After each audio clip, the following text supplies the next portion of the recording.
Oftentimes, buyers and home sellers are confused over closing costs and who pays what in a real estate transaction. Real estate expert Linda Craft is here to clear some of the confusion and give you tips on how to reduce your home buying and selling costs. This is such an important topic, Linda. Why is it all so confusing? You know, because there's so many variables, there's so many people involved, and there's so much that's negotiable that you're constantly going, well, it could cost this, but then there's a way for it to cost less. And so there's just, anytime you're buying something, whether it's a new car or, you know, a hotel room, there's always additional costs, but you are the person that pays them.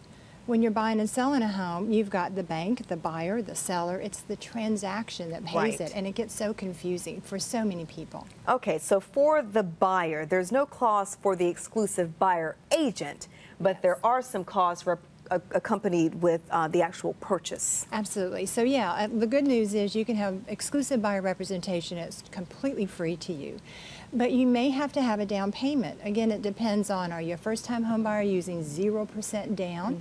Are you going to have 3%, 5%, or 25% because you're an investor? So there's all of those variables. And you may also have some closing costs for originating that new mortgage, and yet there's a lot of different ways to slice that up as well. Is there a way to buy a home without having to come up with cash at the point of purchase? You know, there really is. Oh, I mean, we okay.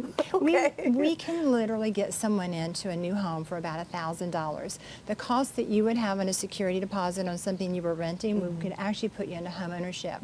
And the way that we do that is we negotiate with the seller to pay some of the closing cost, or we use one of our lenders that offer no-cost mortgages where it's all built in.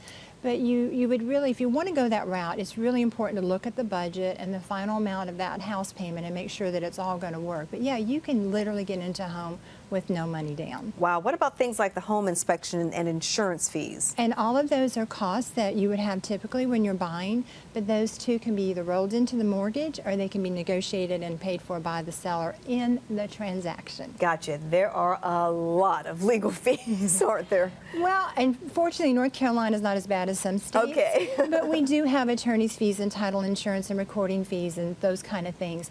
Those costs can actually be rolled into the transaction as well. Okay. What is the new mortgage or origination? I always see that fee.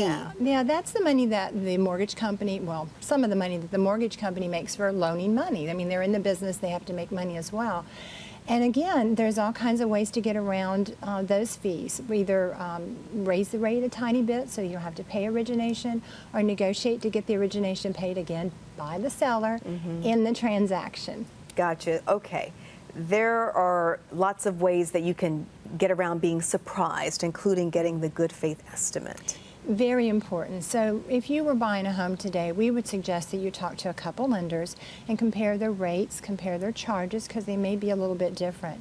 And there is a form called the good faith estimate, and that's what you want to get from your lender because that allows you to see the total cost for the transaction so that you don't have any surprises. And as far as the person selling the home is concerned, what types of fees are they looking at? Well, certainly a consultation is very important in selling a home because there's going to be the real estate commission, and most people are very confused about that commission. If I was sitting down with you to sell your home, you would see that number, which is negotiable, and you think, gosh, Linda Craft is making a lot of money. And the commission is actually like a nice pie that gets cut, first of all, in half with the listing company and the buyer agent company. Then it gets cut in half again with the buyer agent and the listing agent. And if there's a referral company involved, it could be cut again and again. Wow, this is a lot of great information, and you've written about it in your blog. So thank you so much, Linda. My pleasure. If you are planning to buy or sell a home, call our real estate expert, Linda Craft, for a free consultation to help you understand all the ways to reduce your cost at 919-235-0007 or visit lindacraft.com.